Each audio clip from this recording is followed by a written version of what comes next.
Welcome to What a Creep, the show with Margot Donohue and Sonia Mansfield, talking about creeps from the past to the present. This is your quick guide to the biggest creeps, jerks, assholes, and losers, the best of the worst. From two nice ladies who want the world to be a little less creepy.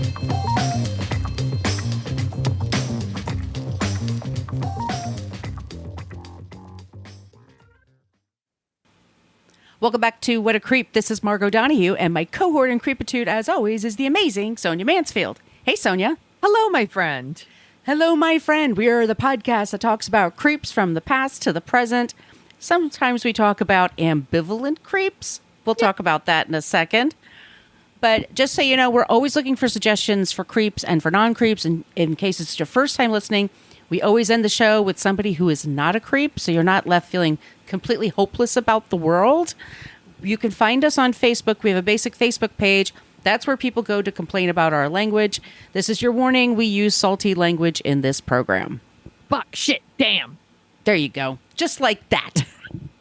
You like cursing? We'll bring you some cursing. That's God right. damn it. We're much more interactive in our private Facebook group, so you have to ask to join that. You just basically have to answer a couple of questions. Just promise not to be an asshole, and we'll let you in. We're on Twitter at CreepPod, because somebody had What a Creep for 10 years and never used it. Creep. And then we're on Threads and Instagram and Blue Sky at What a Creep Podcast. Correct. And we have an old-timey email, whatacreeppodcast@gmail.com. And if you would like some stickers, we've been sending out stickers to people all over the world. It's been a damn delight for me. Please just send us your address. We're happy to do that for you. Or that's a great place to send us your suggestions for creeps and or non-creeps, especially if you want to keep it on the DL. Or you just don't go on social media because you're like, fuck that. Yeah, makes sense. We respect that totally. Absolutely. So you want to tell them about the website? Yeah, go to whatacreeppodcast.com, and it's everything you want to know about our podcast, but we're afraid to ask. We have links to all of our past episodes, and you can click in there and open them up, and we have our show notes. We source every single thing we do. We're not making this stuff up. So if you want to do a deeper dive on any of our creeps, that's a fabulous place to start. We also have a link to our Substack and our merch shop where you could get t-shirts and tote bags and face masks, which we might be needing again because is it the bird flu that's coming around? There's some sort of other virus creeping around. At least we know now how to wear masks and isolate if we need to. So everything old is new again. Like our creep today. This season's greatest fashion statement will be a new face mask. And nothing else. And nothing else. We also have a link to our Patreon. You want to tell them about that, Margot? Yes, Patreon. It's a way you can help support the show financially if you choose to do so. The way we entice you is we have our first 8 seasons up there. That's just for the Patreon people. And we also put out 2 bonus episodes a month. They're and super those fun. bonus episodes, they're so fun. We just kind of shoot the shit and talk about things in the news, things like that. It helps to pay for things like we do pay for the news gathering here. They do a lot of that heavy journalism. We pay for it. We're foolish enough to pay for it, I guess. We want to pay people for their work. Exactly. And also it's a non-creepy thing to do. Exactly. And it also helps pay for things like the costs of the show to put it together. Yeah. So we really appreciate. I want to say hi to Jamie, who I don't know if she re-signed or is first timer, but thanks for joining us. And another way you could support us is if you could leave us reviews wherever you get your podcast. Just be sure to subscribe. That way you'll never miss an episode. But if you use Apple Podcasts, I want to say thanks to Marianne with no E. And then it was Mom101609. Yes, that's right. Both of them just left us 5-star reviews in Apple Podcasts. Thank you so much. That's really helpful. And I want to also say thanks to everybody who reaches out via Spotify. Very cool of you to do that. And Good Pods. We were rated very highly on Good Pods. Thanks. So all of you that use that platform, thank you so much. That platform, that app, whatever the hell they call it. Am I missing anything, Sonia? I think that's everything. Okay. Shall I give a little update on this episode? Do we want to talk about the other thing first? I'd like to start talking about the other thing, if that's okay. Yeah, let's do it. Okay. Because we don't want to be... Morgan Spurlock passed away today as we are recording this. And I'm a big fan of documentaries. I am a big fan of documentary filmmakers. I feel like, they're doing the yeoman's work for all of us. They normally don't make a lot of money. It's very hard work. It's very hard to break through. It's very hard to take a concept and make it, and make it work. Yeah. And he's somebody a lot of us were admired because he took on a big industry, much like, Michael Moore did when he was taking on Roger and Me, when he was talking about that. And he was taking on McDonald's. And I think a lot of people were talking about him recently. And it's so funny because I was on a Reddit thread about this a couple of weeks ago. I'm on a lot of Reddit threads, by the way. But 20 years ago, Sonia, he released Super Size Me. That's where I know him from. Right. And he passed away today. He was 53 years old and to cancer. And fuck cancer. We've all been associated. Fuck cancer. I was very much into that. What he did was the whole concept, in case you're not aware of it, and it was a big fucking deal at the time, by the way. This movie was talked about everywhere. It's very rare that a documentary that plays in theaters, because remember, this is before streaming and things like that a documentary that plays in theaters gets like a wide audience. And this movie was playing at like theaters you would find in the mall or whatever. It wasn't like art house theaters. I saw it at the Century Movie Theater in Pleasant Hill. That's like it's huge. And that's like a real theater. Like it played, so. I saw the Dream Warriors there. I mean, it wasn't in the huge dome theater. Oh, okay. But it was in a theater. And this movie, everyone was talking about it. Lots of people were seeing it who don't normally see documentaries because they think they're for nerds or whatever. And sometimes people find them boring because if it's within a topic you don't care about, it's hard because they're taking, you're filming real people, right? And you're filming, anyway, continue. It's super hard to tell. We don't appreciate documentary filmmakers like we should. It's really difficult to tell a story when you're using like talking heads and existing footage and how you piece that all together to tell a coherent story that's accurate, like fair and interesting at the same time. And it's not just talking heads, how do you make that visually interesting? We're spoiled now. Like I can go on whatever streaming platform I want and watch all the true crime documentaries I want, or all the documentaries about food or whatever. Animals. Animals, whatever I want. Like, so to have one like this about food and nutrition and McDonald's, where everybody's probably eaten at a McDonald's at least once, it really tapped into something, and everyone was watching it. It was huge. The concept was that he was a guy that wanted to take on, and I worked in fast food, by the way, so that's also like a part of my background, where McDonald's, the portion sizes for foods from when we were kids compared to what it became in 2004 is gigantic. And I mean, like, Super Size Me, like the fries were just as big as my head, like that. They were gigantic. And like the stuff you can get at 7-Eleven, those big gulps, and like everything was big, big, big, big, big. And he was trying to say that this is part of the reason. And this is also, I'm now, as I'm talking out loud, it's like the food shaming and the fat shaming also going in there. Like, why is everybody so fat? And it's like, 'cause soda. Because, and it's much more complicated. Yeah. After this documentary came out, there were a bunch of other ones about like, there was one on HBO that was like, it was about weight too. It was about like the kind of like the obesity epidemic, or like, the weight of the nation. That's what it's called.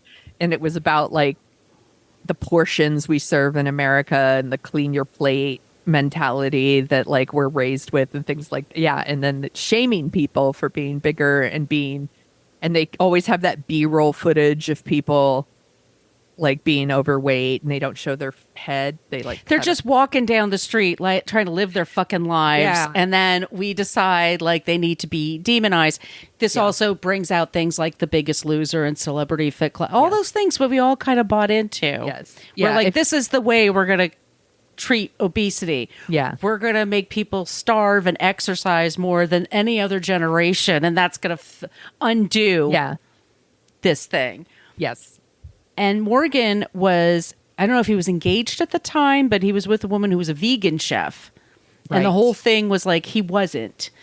But he wanted to make the point that, McDonald's, and he picked them because they were the biggest at the time. It's so funny. It's almost quaint now, McDonald's, because there's like Five Guys and there's Shake Shack and there's all these other, burgers have become so gourmet now. Also, McDonald's was affordable. It was where people who had just a little bit of people who just went with if they had just a little bit of money, they could get like a burger and fries and a Coke or whatever. And like, that's why they went there. So I think, if I remember correctly, he picked this place because like a majority, it was like a really high number of people in America like get their meal from fast food because they maybe don't know how to cook, don't have the money to buy like fresh produce, and they need something fast. And so they, so they eat at McDonald's. There's no time, you wake up, you go to work, you pick up your kids, you got to clean, there's all these things to do. It's easy to just grab a bag and go. And if this were possible 100 years ago, people would have fucking done it. Trust me. There's a lot of shaming that comes with eating fast food. Right. It shouldn't be because we're fucking busy, man. People are fucking busy. Like, I knew when I worked in fast food, I worked at a Roy Rogers. They don't have them anymore. That was an East Coast chain. But some of the people there, like, I think they gave us like 40% off for the food or something like that as an employee. And some of them, that was like their meal. Like, it was, like you said, and I was a teenager making minimum wage, which I'm not even going to say what it was back then. But it was for like, with my discount, I remember it was like $2.50 or $3. I could have like the salad and the this and the that. Yeah. And anyway, so he decided he was going to prove how bad it is, this fast food is, because it's so full of sugar and salt and blah, blah, blah, blah, blah. So he goes to McDonald's and he said, I'm going to eat every single meal 3 times a day at McDonald's for 30 days. Mm-hmm. And if anybody asks me, do you want to supersize that? I have to say yes. I don't know why that was... it's called upselling, and they do that everywhere for everything. And totally. When I worked when I worked at the movie theater, anytime someone ordered a medium drink, you would say, for a quarter more, you could get the large. And it feels like a bargain. Yeah. You're like, oh yeah, why don't I just get the large? Because the medium's so much smaller anyway. Could I get a medium popcorn for 75 cents? You could get the large, and it comes with free refills. Like, we always upselled. Always. Yeah. For everything. You buy a car, you buy a house, you buy anything. It's not just McDonald's, but They're is, not, that was part of his experiment. Right. So I'm just saying. So he goes to a doctor, and I don't know if I ever told you this, but the doctor he goes to is an Israeli man who has an accent, and your liver is testing high. That was my doctor. Oh. Dr. Isaacs was my doctor at the time. Very nice man. Very like a thorough, really good professional. Mm-hmm. He was somebody, but like he was in Soho. So like all actors and models, like you go in there in the lobby and people like, can I use my SAG card to get my, shot? Like get my appointment. I mean, it was like, oh my God. But, or people paid him with art because, and so he had these gorgeous pieces of artwork. So it was kind of like he was a cool doctor. Yeah. Morgan supposedly goes to him, gets all these tests done, and then he says, I'm going to go on this diet. And he goes, all right, well, I'm interested in what happens. And then the whole movie, and especially if you look at you just look at the trailer, you can get an idea. Yeah. But at one point he throws up because he's so sick from eating this food. Mm-hmm. And then at the end, he goes to his doctor. Spoilers for Super Size Me. And his doctor, my former doctor, he says, your liver is like an alcoholic. Your salt is this is that. This is just from eating fast food. He's like, yeah, man, it's just from that. And I gained 25 pounds. I have no sex drive. I'm depressed. My girlfriend's pissed at me. A whole thing. Right. And then they leave, and then the movie's over. He made $22 million Wow. from that. And documentary people do not make money from this. Right. I also know somebody who worked with Morgan for 15 years, also on Super Size Me. Oh. And Morgan Spurlock gave everybody who worked on the film, he paid off all their bills. Anybody who had Damn. any kind of debt. Wow. College, credit card, I think even mortgage. Like, I don't know if I made a mortgage. Really generous. It was very, very generous. Yeah. He was nominated for an Academy Award. He didn't win. And then he started producing documentary. And he just was a very engaging personality. He just was a good talk show guest and things like that. And then you and I were talking. He did a show called 30 Days. And I think it was on FX Network. I think it was FX. I think you're right. And I loved that show. And what he did is he did a job for 30 days and then reported about it. And one of my favorite ones that he did, and you and I were just talking about this, he and his spouse lived on minimum wage jobs straight in the middle of America. They just kind of threw a dart at a map and they moved to this town, and they both had minimum wage jobs, and they tried to live on that for 30 days.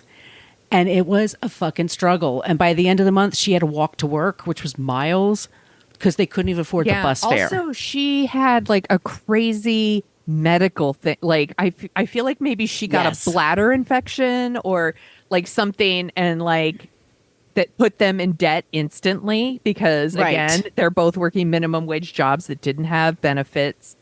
Like, it's really eye-opening.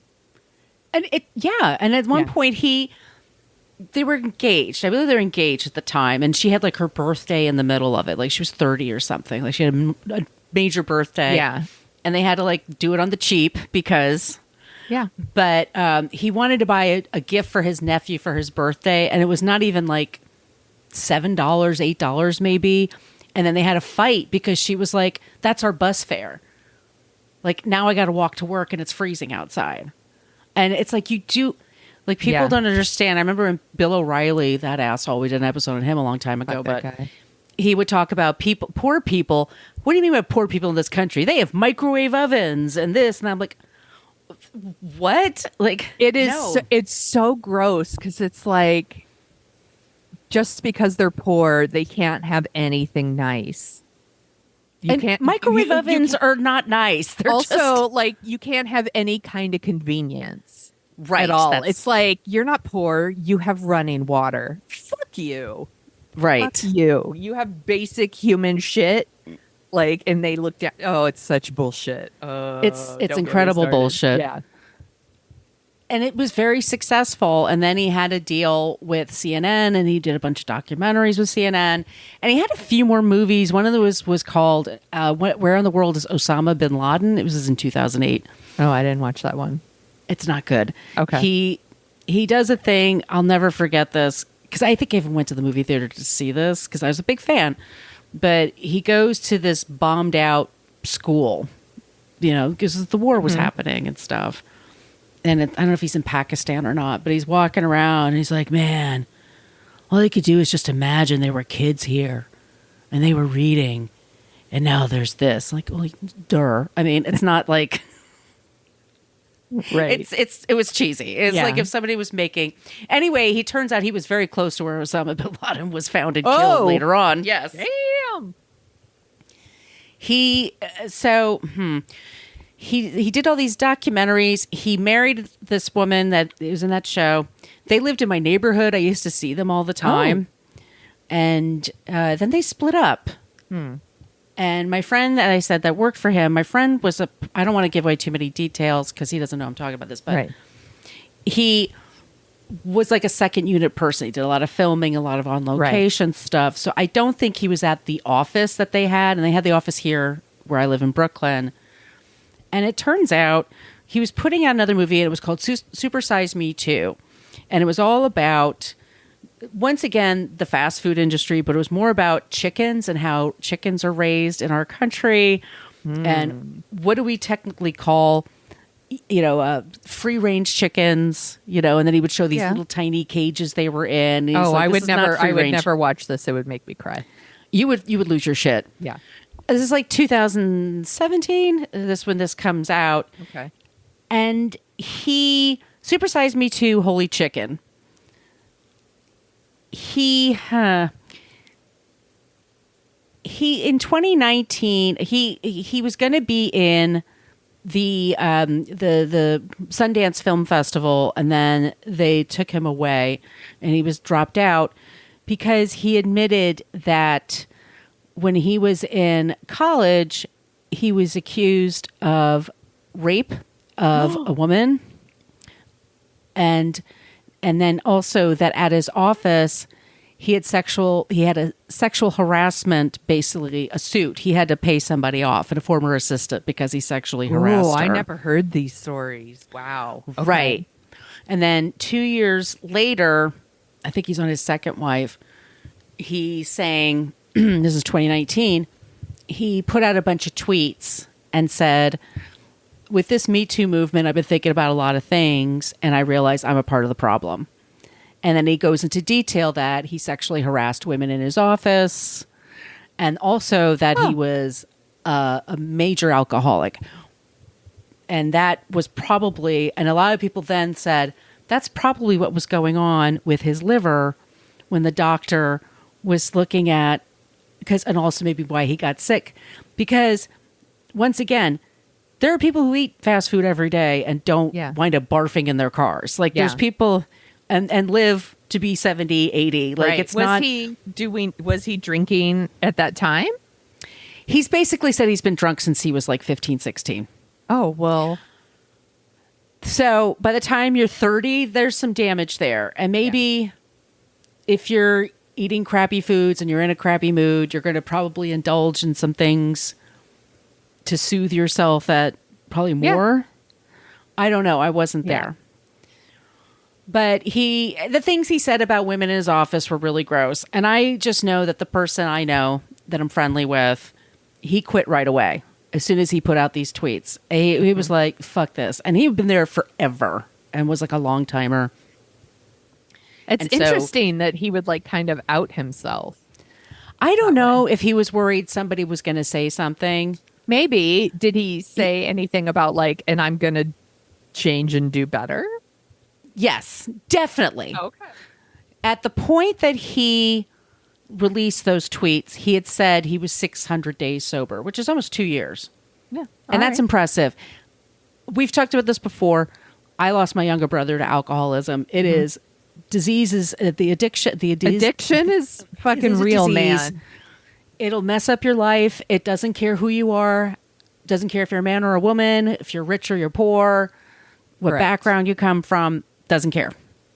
If it gets it hooks on you, it's really difficult to figure out, because you have to then figure out how to live your life and how to do things. But he also admitted that like he's cheated on every partner that he's been with. Damn. He's admitted to a lot of things. And then I don't know what happened to him because he kind of just disappeared. So anyway, he's about a few weeks ago, like I said, like maybe only like a month ago, maybe, there's just been a lot of posts, people going back to Supersize Me. And it could very well be because it was released in June of 2004. So it's the 20th anniversary coming up. Yeah. Okay. So the think pieces. Yeah, here we go. God bless the think pieces that are going to come out. And, people were saying like, probably it was his alcoholism that was really It could be the driver there. Could be. It certainly wouldn't have helped. I mean, I assume that the doctor did a panel on him pre-McDonald's and everything was fine.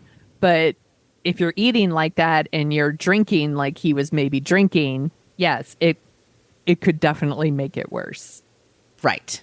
So it's sort of like, and this is always like, and this is when people are like, well, documentaries, they have a point of view, like they're biased. Because some documentaries do have a point of view. Absolutely. Yes. I mean, it's the person directing and producing and everybody. And I know I'm writing nonfiction right now, and I had an idea about something, and then I went like 180, like, oh, I got new evidence. Yeah. And so it's not what people think I thought it was going to be. But, and I know people are going to give me a hard time when it comes out. That's me pre-selling it, Sonia.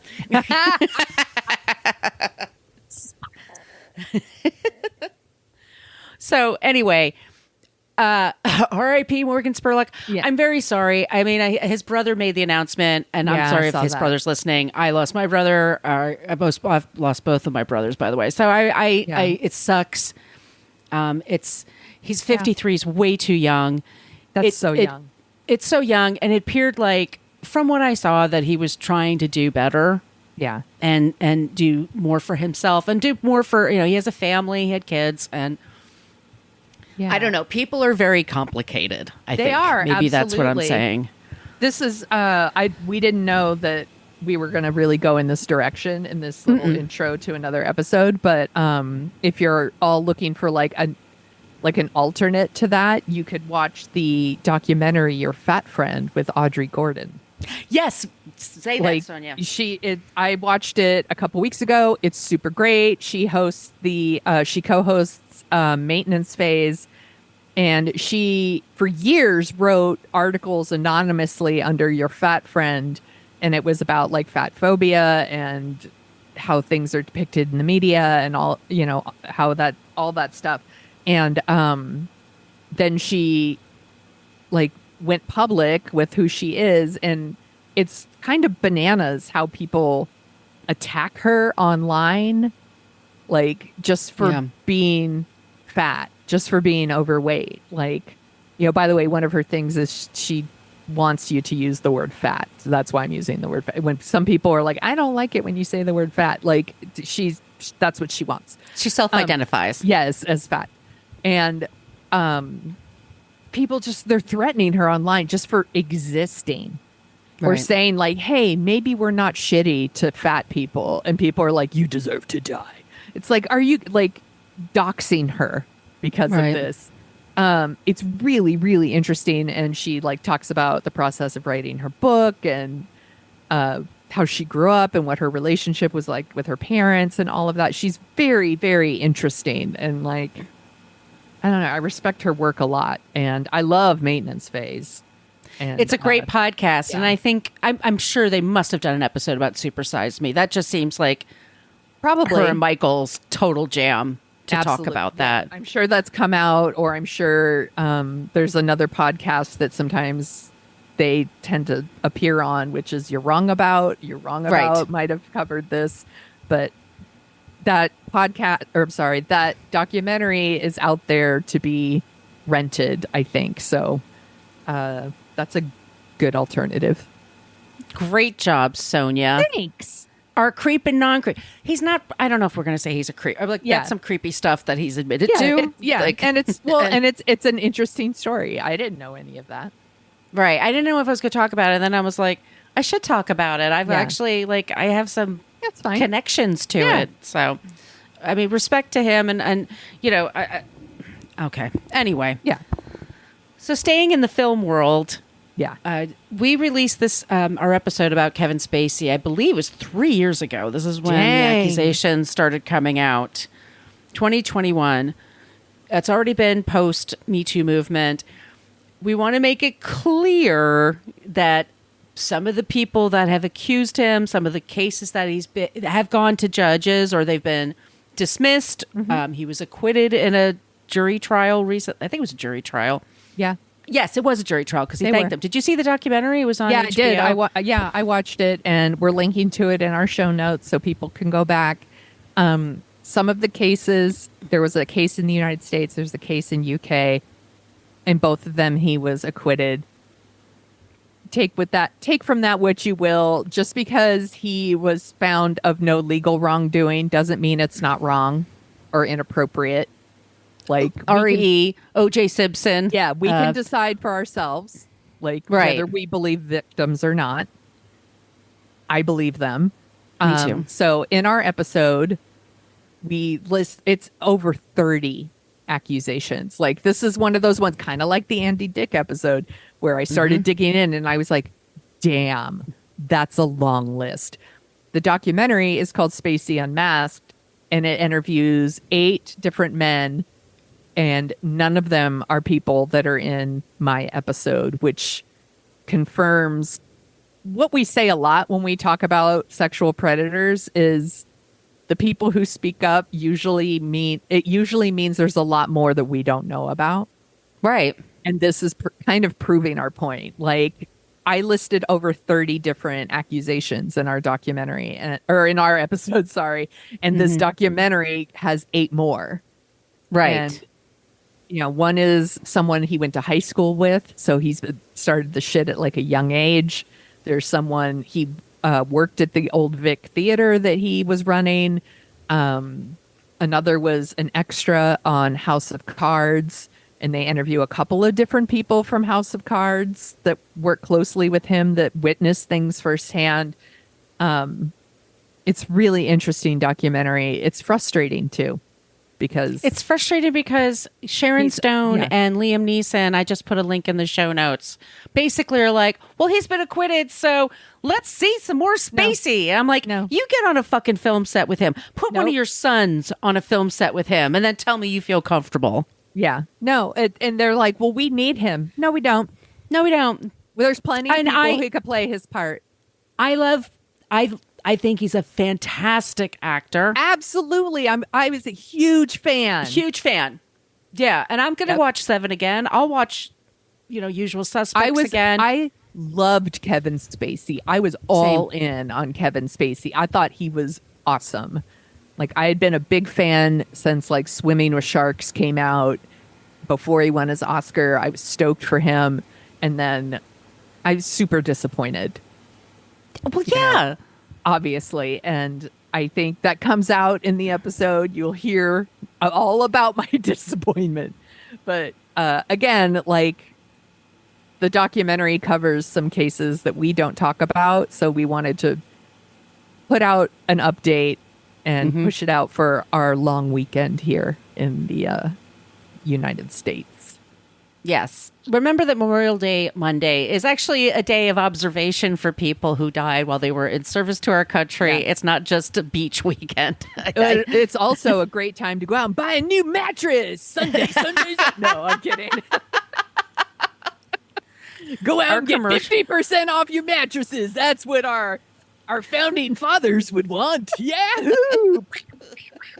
Didn't your grandpa die in the war? It's just so weird. We are so we got weird. a deal on popcorn. Let's go. So weird.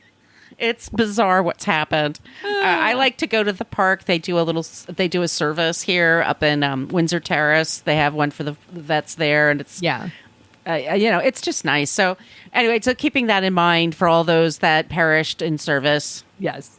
we salute you. Yes, we do.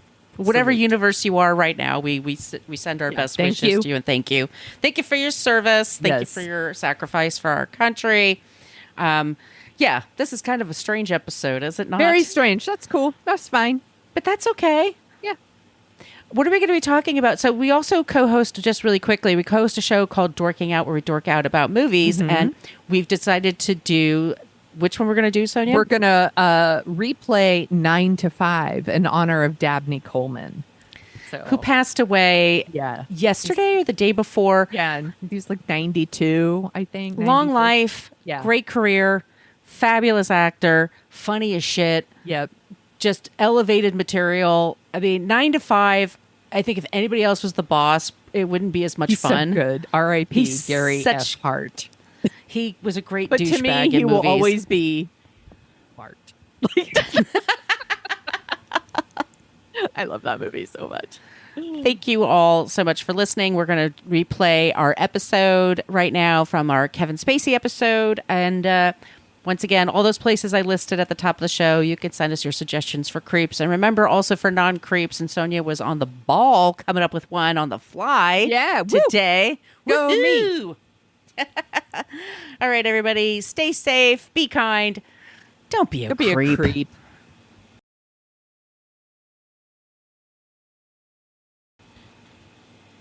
This is one of our most requested creeps. Like, I swear, I think it's like once a week someone writes in our group, when are you going to talk about Kevin Spacey? And today's your lucky day. Sweet. Sources for this episode, because we list all of our sources, and you could go to the show notes. You could swipe left or right or whatever, or down or up, and all the links are there. And it's Vox, who did a very detailed, very long list of like everything. So it's a really good one.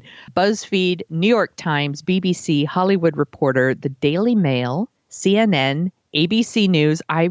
Seriously, there's a lot here. NBC News, The Daily Beast, LA Magazine, New York Magazine, Biography, and Wikipedia. But Sonia, did you do some research before? No. I didn't read any of this stuff. I pulled all of this out of my ass. And trigger warnings include sexual harassment and sexual assault. Kevin Spacey. That's literally what I wrote. Kevin Spacey. He is probably in some of your favorite movies from the 90s.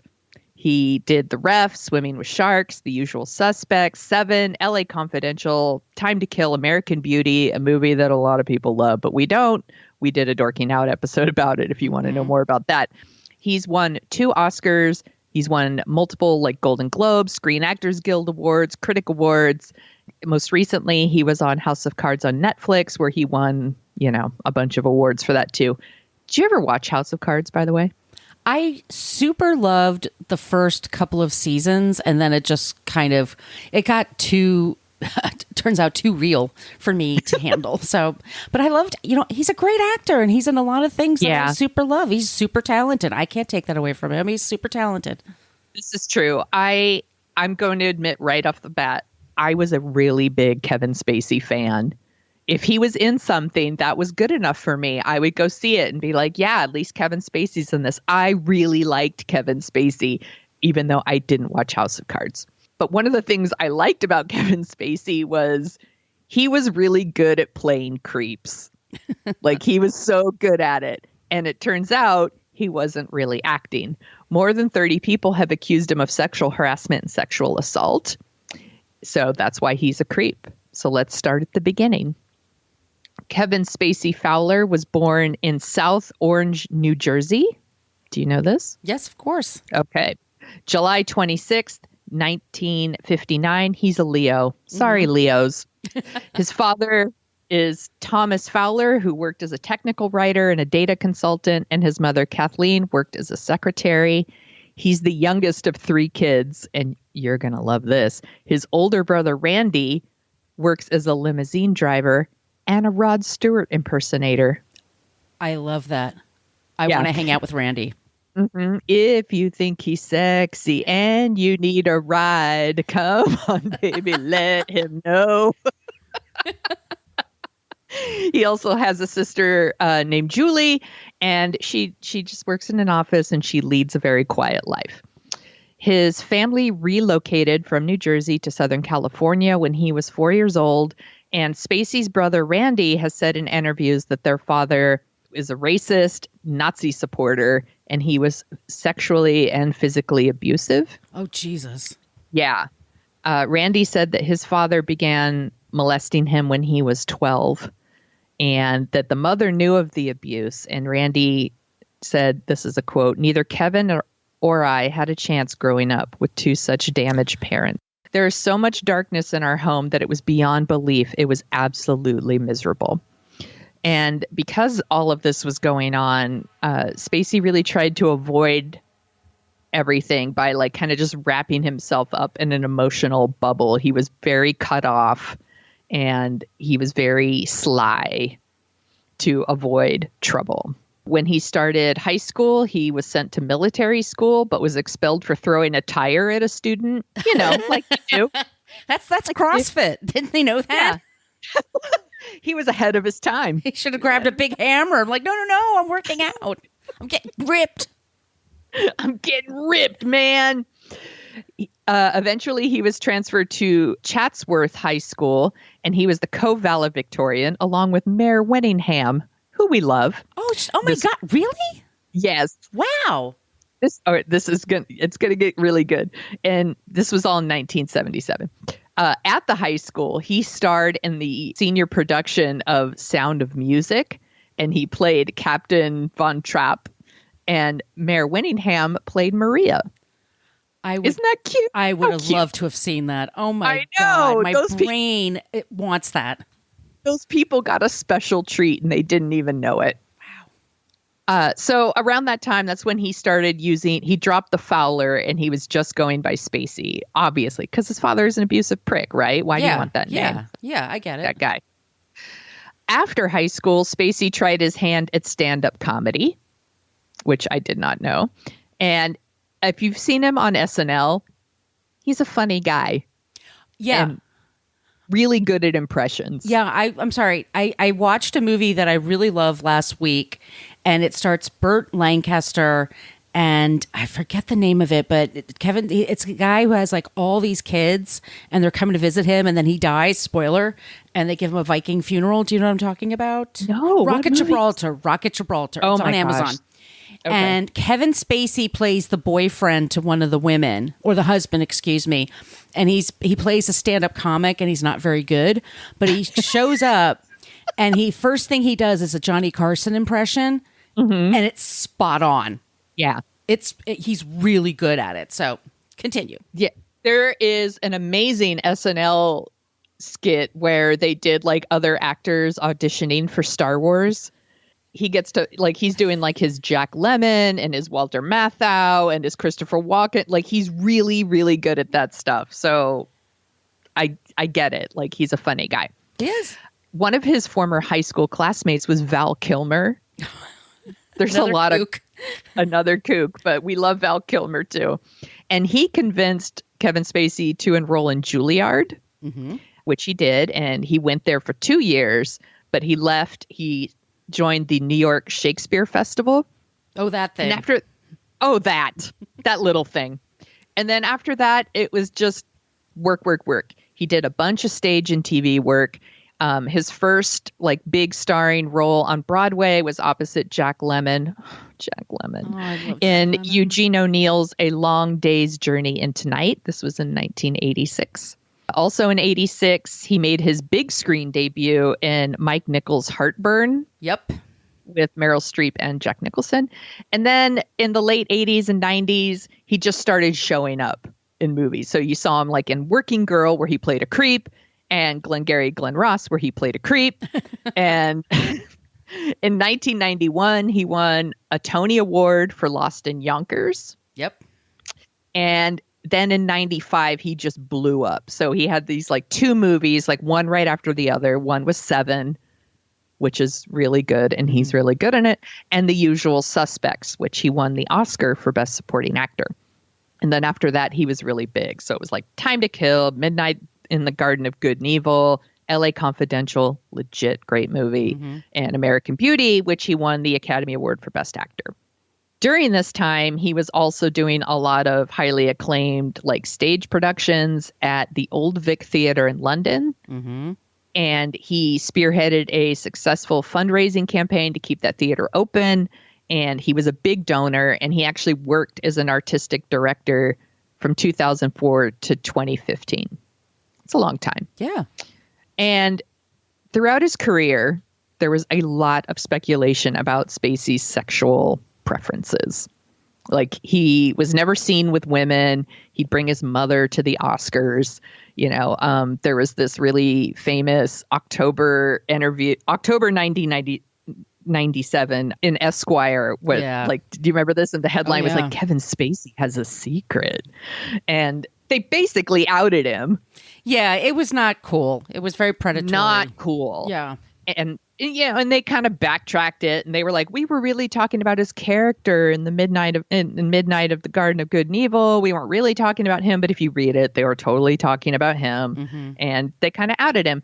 And then Spacey addressed these rumors, and he said that he was never going to talk about his sexuality. And he says, "I'm not giving up my privacy." He says, "It's a line I've never crossed and never will." Okay. Well, we'll just see about that, Mr. Spacey, because here's where things start to get creepy. This is a long list, everybody, so brace yourself. So the Me Too movement is in full swing. We're 2017 now. And actor Anthony Rapp did an interview with BuzzFeed. And this is what kicked it all off. So he revealed in 1986, when Spacey was 26 and Rapp was 14, they kind of ran in the same circles. They were both doing Broadway shows in New York. And at some point, Spacey invited Rapp to his apartment for a party. And there were other people there. It was an actual party. Mm-hmm. And at the end of the night, Rapp was the only one left. And he was like, oh, the party's over. And he was like getting ready to leave. And Kevin Spacey picked him up and like placed him on his bed and climbed on top of him. Ay, ay, ay. Yeah, I know. And Rapp said he was able to squirm away after a short period. Like, once again, 14. Yeah. So after the story was published, Spacey went to Twitter and he said, I don't remember this happening. And here's his statement is, but if I did behave as he describes, I owe him a sincerest apology for what would have been deeply inappropriate drunken behavior. So he's not taking responsibility. No, because FYI, being drunk is not an excuse for sexual assault. I've been drunk lots of times. Yeah. I hardly ever sexually assault anyone. That's bullshit. And then his statement continued. So then he says, this story has encouraged me to address things about my life. I know there are other stories out there about me that have some have been fueled by the fact that I have been so protective of my privacy. I now choose to live as a gay man.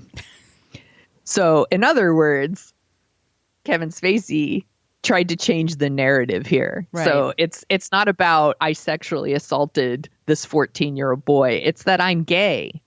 Right.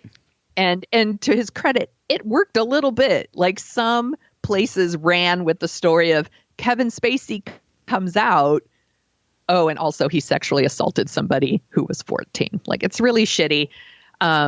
Because once again, your sexual orientation has nothing to do with assaulting somebody. It's a shitty thing to do, and it plays into the stereotype, I think, of gay men as pedophiles and perverts. Yes. So he's a creep just for that. But this is when the floodgates open. Okay, so Anthony Rapp kicks open the door, and everyone is like, oh, cool. I'm going through that door too. So here we have director Tony Montana. I looked up his credits. I didn't recognize anything, but he does work. Mm-hmm. He said that Spacey physically assaulted him in 2003 when Montana was in his 30s. He alleges that Spacey approached him in a bar, groped him, and then said to him, "This designates ownership." Ugh. Isn't that gross? Oh it's so God. Gross. Former Boston TV anchor Heather Unruh, thank you, said that Spacey sexually assaulted her then 18-year-old son in July 2016 at the Club Car restaurant in Nantucket. Chris Nixon said he met Spacey in 2007 while Nixon was working at a cocktail bar in London, which was near the Old Vic Theatre. And Nixon told the BBC that after attending a party at Spacey's penthouse, Spacey sat next to him on the sofa and reached over and grabbed his penis. And then he said, "I could fuck you better than Nixon's girlfriend, who was also there at the party." Jesus Christ. So gross. So gross. Oh, my God. Anyway, Nixon left the party. And then he said 2 weeks later, he ran into Spacey. Nixon then went down to the basement to like get some more booze or something like that. And that Spacey followed him down there and cornered him and grabbed him and offered to make it up to him. Oh my God. Yeah, I know. Ugh. It's so. How many times have you been cornered by a weird guy? It's so awful. It's so awful and scary. Yeah. And you just want to get out of the situation. And Nixon said, "I didn't speak out at the time because I didn't think anyone would believe me." Right. Which is totally normal. And he didn't want to get fired. And he said that it was after Anthony Rapp came out that he thought it was important that he come out and tell his story because he wants to show that there's a pattern of behavior here, which I totally get.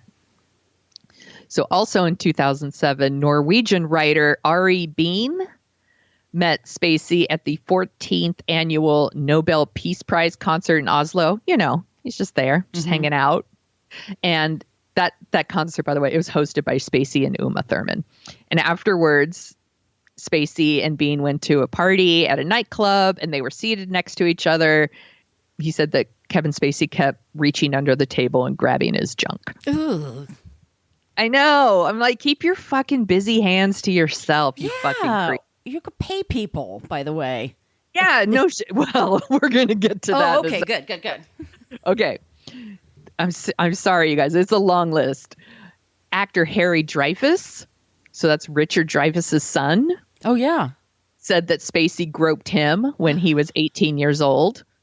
He said that he was in Spacey's London apartment with his dad because they were like rehearsing for a play, and that whenever Richard Dreyfuss wasn't looking, Spacey was like groping Harry. Oh, God. That Harry didn't say anything at the time because he didn't want his dad to like punch Kevin Spacey and lose his job. Oh, my God. Ugh. In 2008, Scotland Yard began an investigation because a man who was believed to be Kevin Spacey assaulted a 23-year-old bartender in London. The victim came forward again after Anthony Rapp told his story.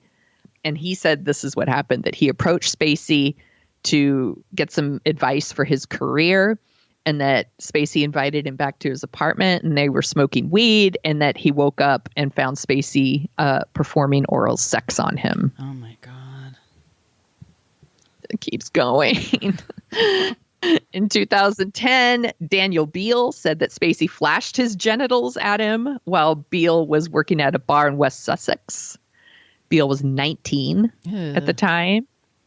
And actually at the time, he took a photo of himself wearing this very fancy watch, Beale did, which was given to him by Spacey after the incident because he wanted to buy his silence.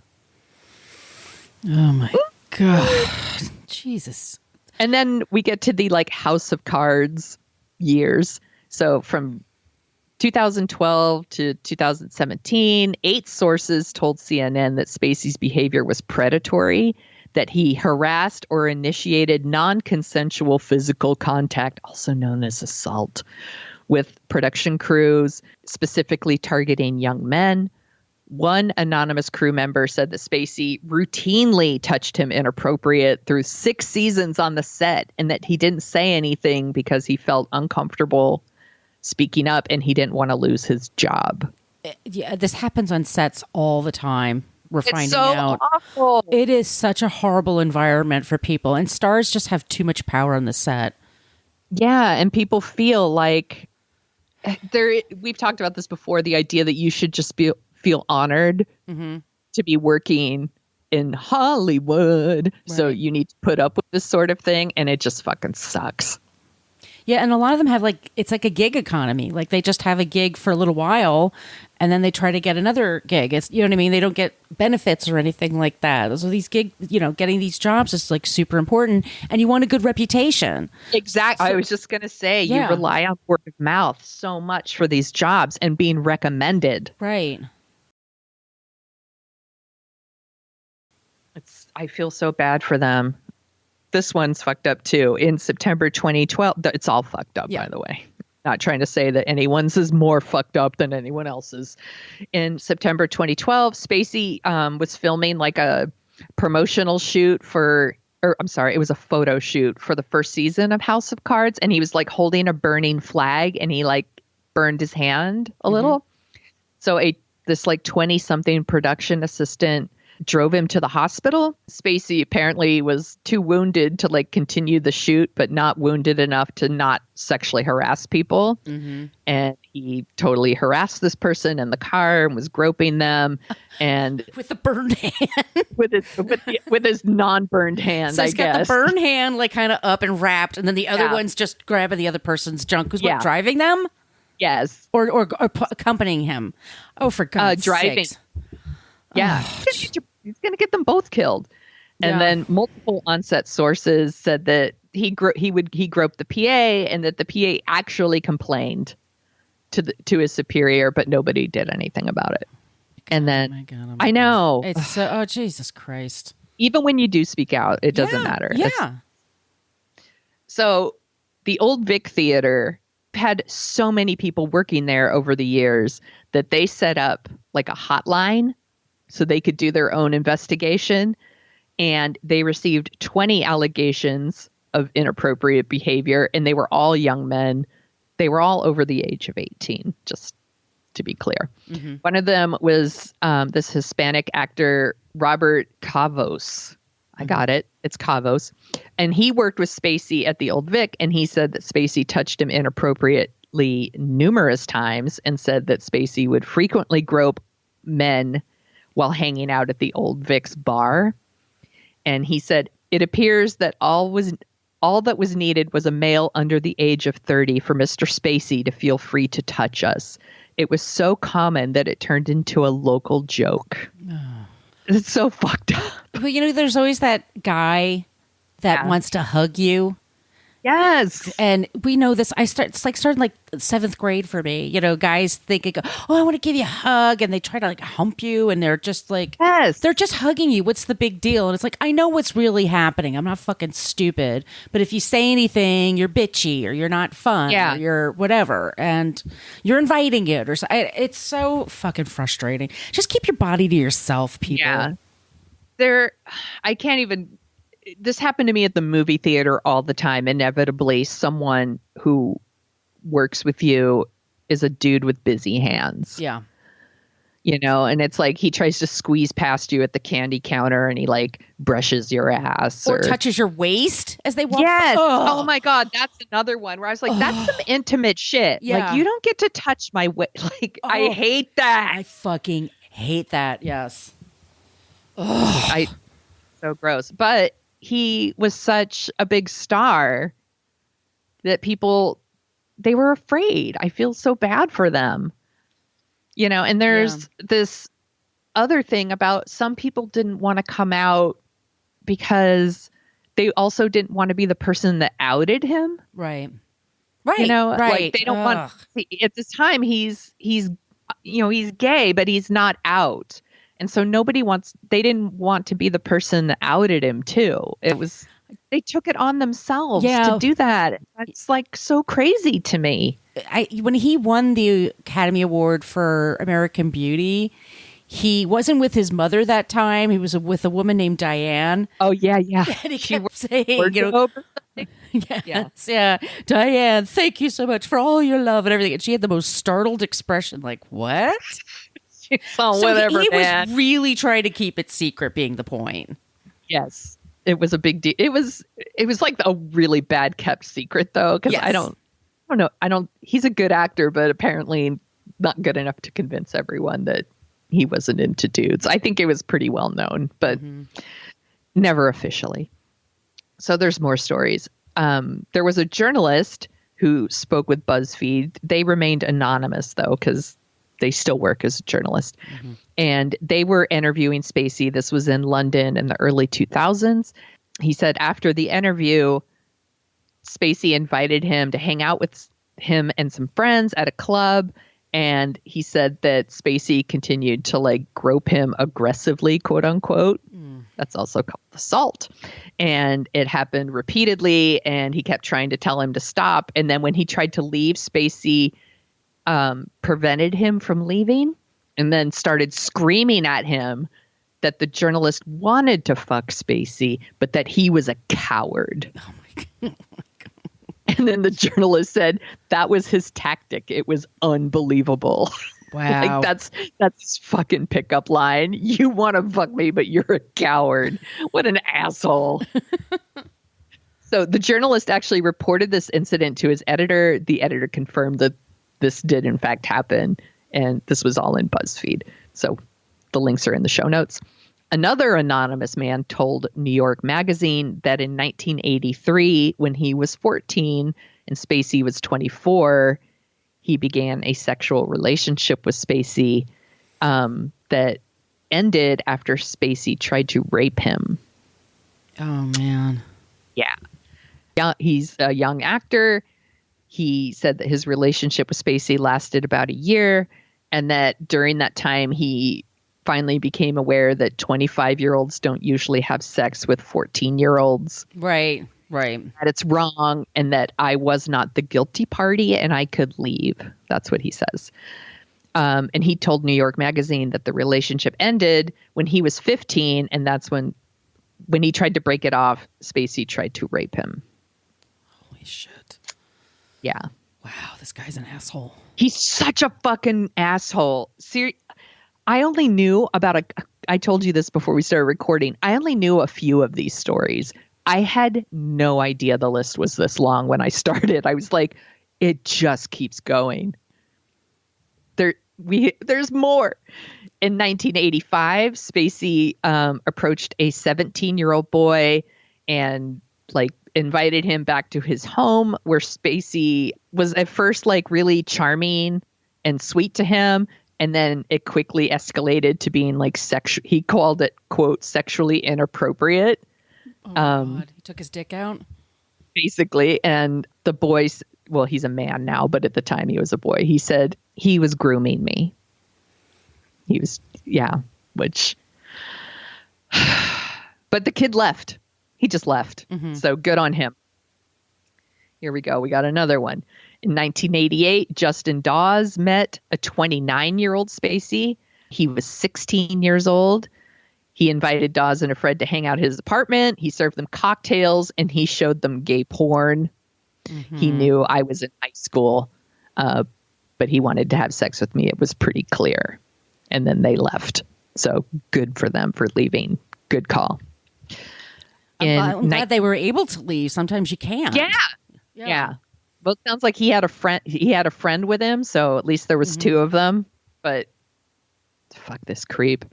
In 1995, Mark Edenhock was working as a military advisor on the set of Outbreak, which we've also done an episode of dorking out about. One of Spacey's on-set assistants propositioned him for Kevin Spacey, so he actually didn't harass him himself. He got an aide to do it for him. He outsourced it.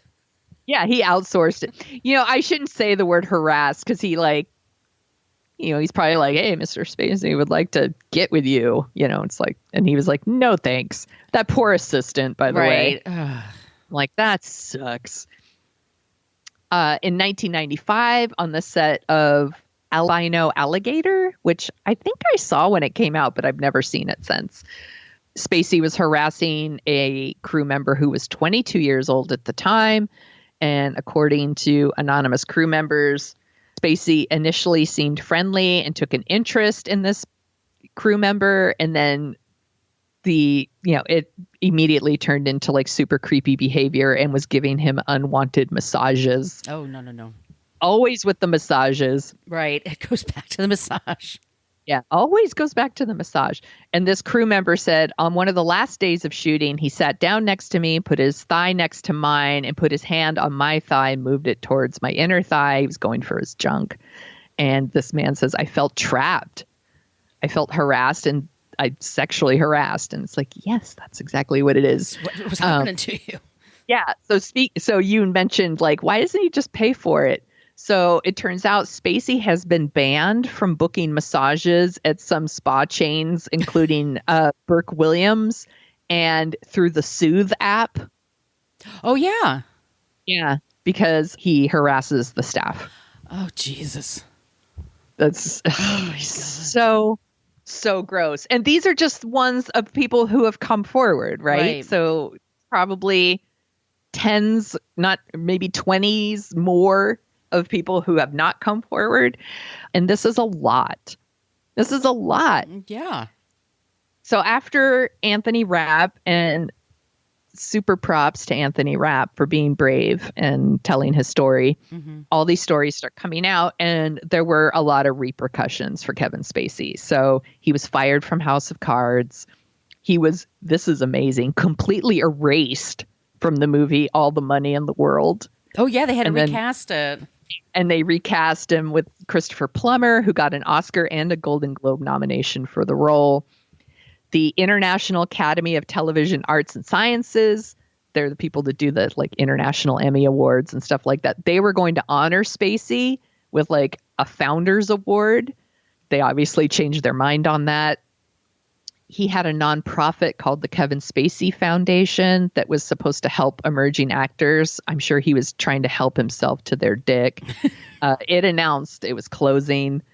And then Spacey had a representative give a statement that said he's taking time to seek evaluation and treatment. And he ended up going to one of those like elite Arizona treatment centers for sex addiction, and it's the same one that Harvey Weinstein went to. And Rob Lowe. Sorry, I almost I'm like, it worked so well for Harvey. Like, fuck this creep. Last year in September, Anthony Rapp actually sued Kevin Spacey for sexual assault, sexual battery, and intentional infliction of emotional distress because New York extended its statute of limitations. Good. For civil suits. So that is something that is happening. And joining Anthony Rapp in the suit is another man who has requested to be, he wants to stay anonymous. Mm-hmm. But last week, the court said that he cannot remain anonymous. So I think he has like a few more days from this recording to decide if he wants to be anonymous, then he can't be a part of this lawsuit, apparently. Okay.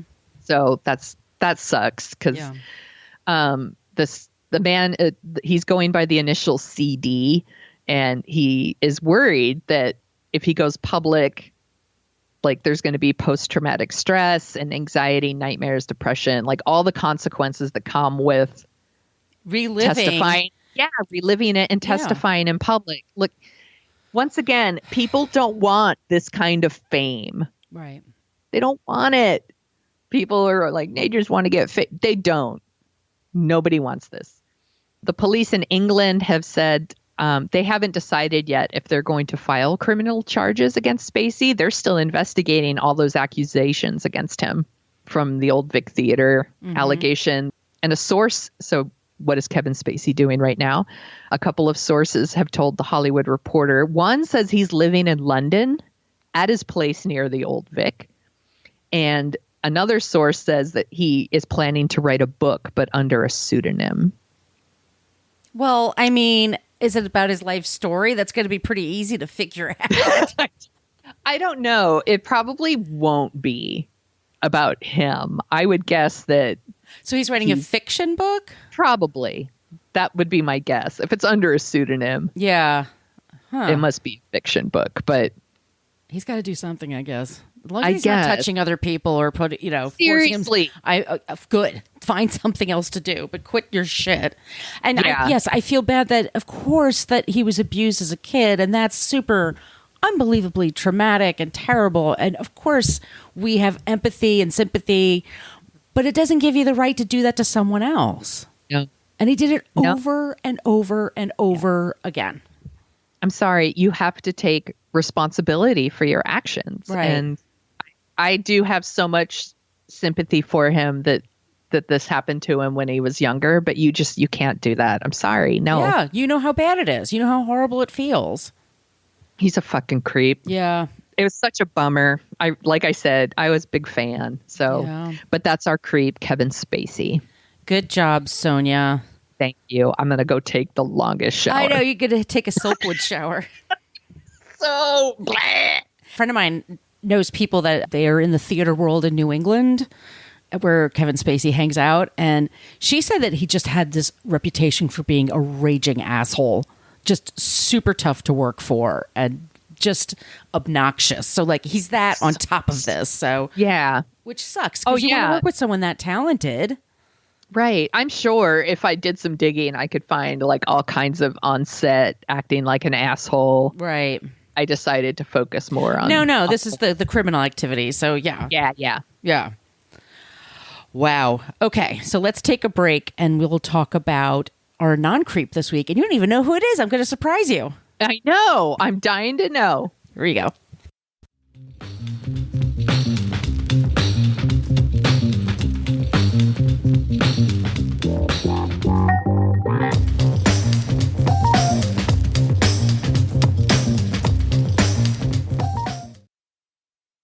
So Sonia, do you know who actor James Cromwell is? Yes, he was in the movie Babe. He was in the movie Babe. He said, "That'll do, pig." That'll do, pig. That'll do, pig. He's also in Star Trek First Contact, LA Confidential. Talk about that again. The Green Mile, Spider-Man 3, The Secretariat, Angels in America, 6 Feet Under, American Horror Story Asylum, Boardwalk Empire, Halt and Catch Fire. He's Succession. That's been a show that he was on that for a year. That is on my list to watch because everyone loves it, and I need to watch it. I need to watch it too. He's an actor. He's 6'7", by the way. He was nominated. What? Yes, he's 6. That's how tall my nephew is. Jesus. Yeah, that's really tall. Yeah. He's an actor. His father was director John Cromwell, who, by the way, he was caught up in all those congressional hearings, the McCarthy hearings, his dad. So that was part of his childhood, as his father being harassed for that.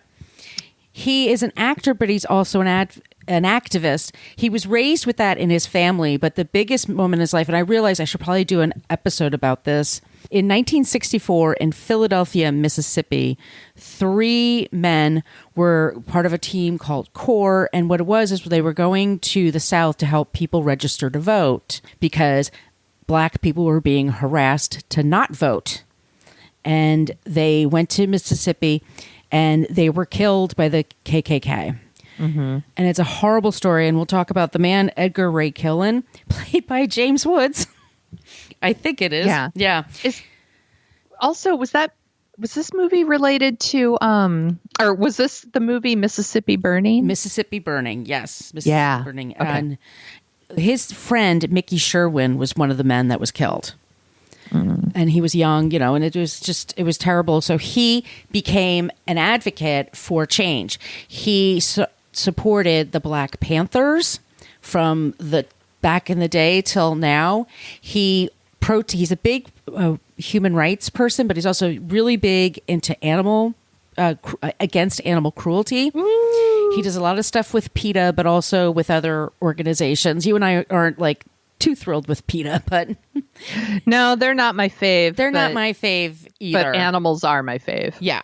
He's been a vegetarian since 1974 because he said he was at a stockyard in Texas and he experienced the smell, terror, and anxiety of the animals.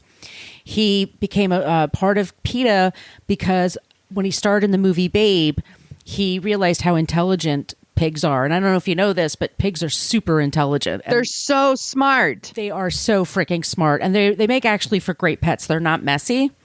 My grandmother grew up with pigs as pets. Yeah. I know someone who has a pig too. Yeah. They're super loving. Yeah. His name is Oliver. And he is really, really cute. Oh. And one day we took Oliver for a walk together. And I was like, Oliver's so fucking cute. I want a pig. Amazing. Damn it. I'm getting a pig. I'm going to get me a little pig.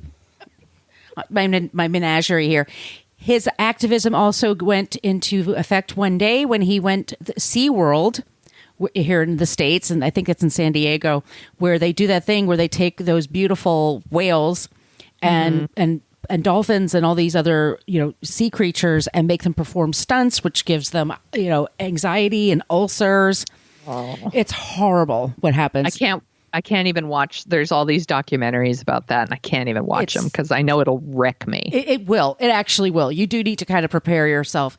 He went to SeaWorld, and as soon as they started the show, he stood up and a bunch of his friends held signs and said, "This is what you're supporting right now, everybody." And he's 6'7", so you can't miss him. He uses his height for good in the world.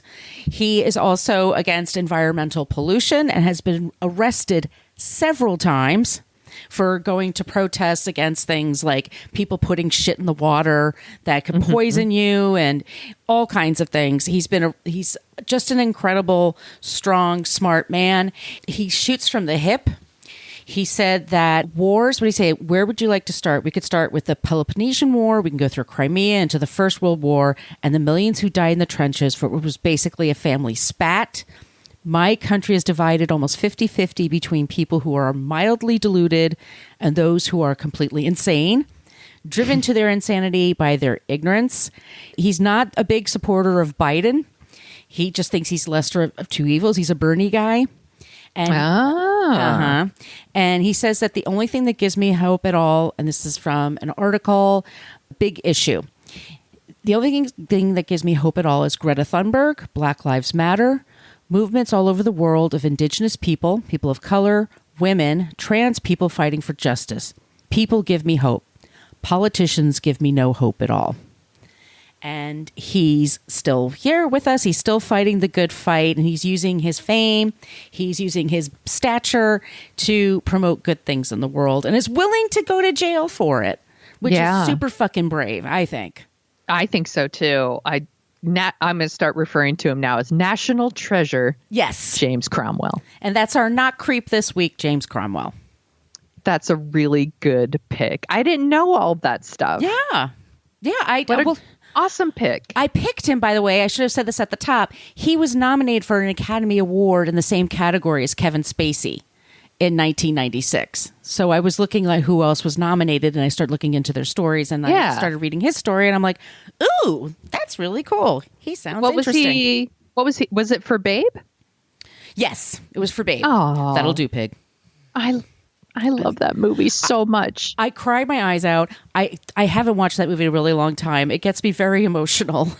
Yeah. Well, you even mentioned The Green Mile, and I was like, no. I know.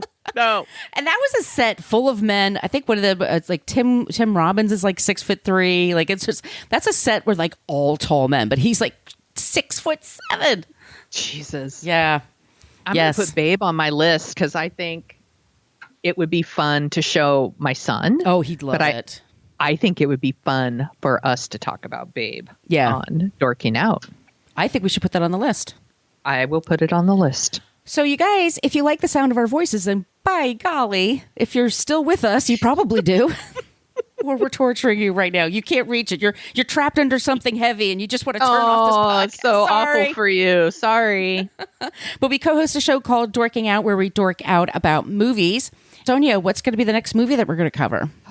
It's the 30th anniversary of Thelma and Louise. Woo! I have a feeling that this movie is going to hold up and is going to play like a motherfucker. Yeah. That's my guess. I'm really excited for this one. It's always super fun to dork out. So yeah, we just also dorked out about Madonna's Truth or Dare, which was really fun. That was a good discussion that we had.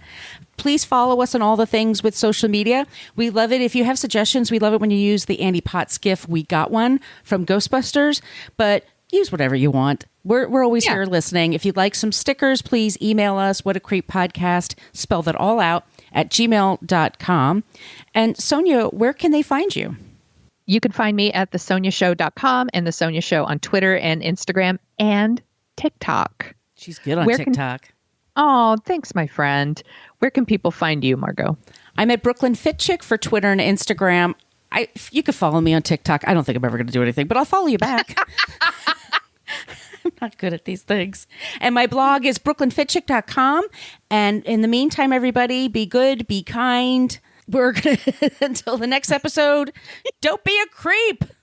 Creep. I called them.